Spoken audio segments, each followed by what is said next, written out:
Back to Walsall Fan TV for the match preview of Doncaster Walsall. We're going to Donny tomorrow, and the stakes could not be higher. Doncaster in 4th place, 66 points. Walsall still top of the tree, but only just on 71. So 5 points ahead of Doncaster, but they do have a game in hand. So it's an important one. The absolute must not lose.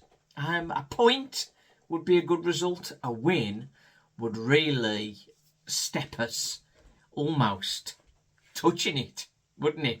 Right then, but it's going to be a tough game. Doncaster, incredibly good team. Won 3 of the last 6, drawn 2, lost just 1.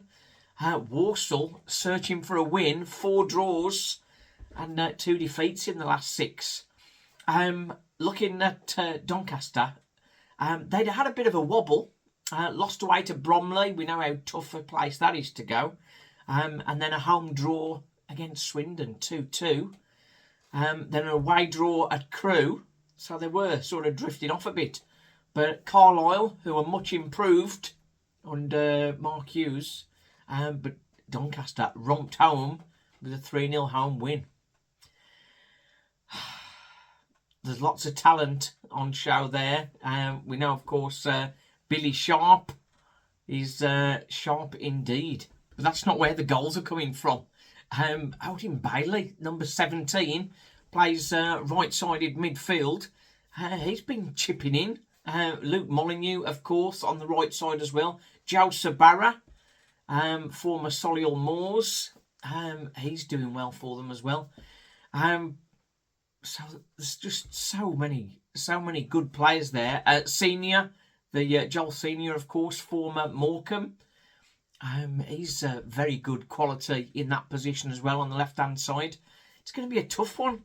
But Walsall got a few options with players back.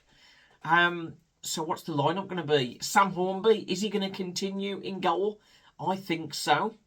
Oshy, Dave and Taylor Allen, are they going to continue as the back 3? We hear that Harry Williams was just not selected for the squad on Saturday, which is a bit of a surprise. Donovan Daniels preferred on the bench. Is he ready to come back in and compete? Is he fit enough? Would be a big call putting Donovan Daniels in. But I think probably he's going to go with the same back 3.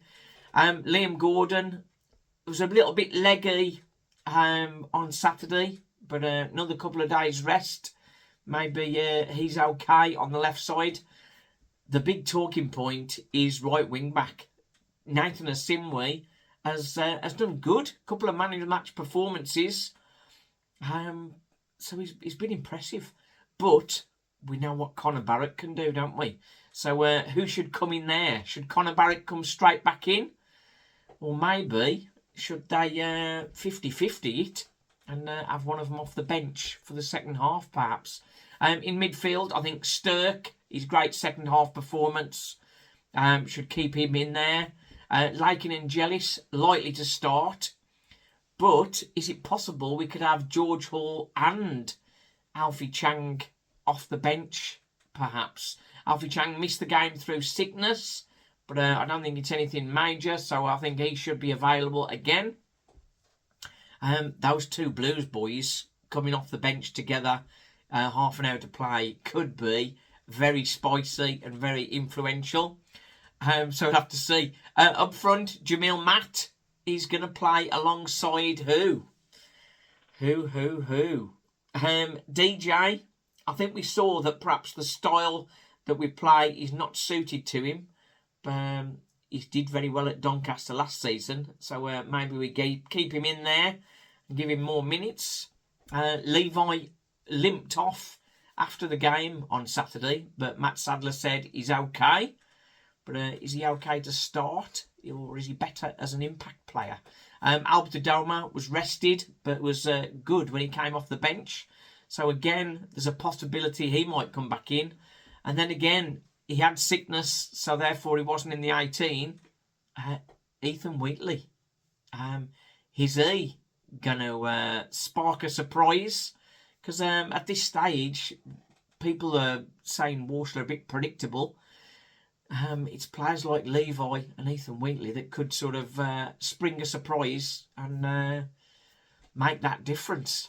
It's disappointing for Evan Weir to miss out. So I think he'll be on the bench. But depending on the fitness levels of Liam Gordon, we might see a rare left wing back slot for Evan Weir. Or Nathan Asimwe also can play on the left side. We talked about that on the fan chat.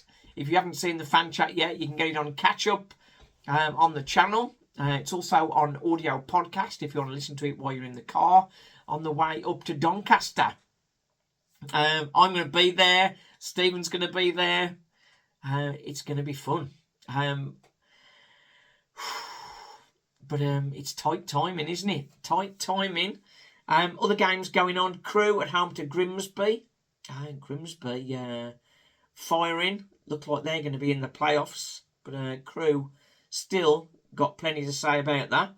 The other big game, of course, Port Vale Bradford. What would you prefer there? Would you prefer a draw? Or would you prefer Bradford to win to keep Port Vale a bit lower? What do you reckon? Swindon, Wimbledon. Wimbledon, are they going to kick back into gear? Swindon are on good form as well. And then tomorrow, Notts County at home to MK Dons. Notts County likely to win that one. So it's all going to get ever tighter, especially if Walsall haven't won. So would you be happy with a point in this one? Or is it one that we really need to try and win? Daz Fellows mentioned on the fan chat about how often we've won away from home on a Tuesday night. It's not a good stat, but it's one that we want to put right. So we'll have to see. My prediction, I think a 1-1 and maybe a late cameo goal to seal it for us would be very nice. So we're hoping for that. Walsall, of course, drawn the last 3 games. So another draw perhaps is on the cards. And wouldn't be terrible. Wouldn't be a terrible result.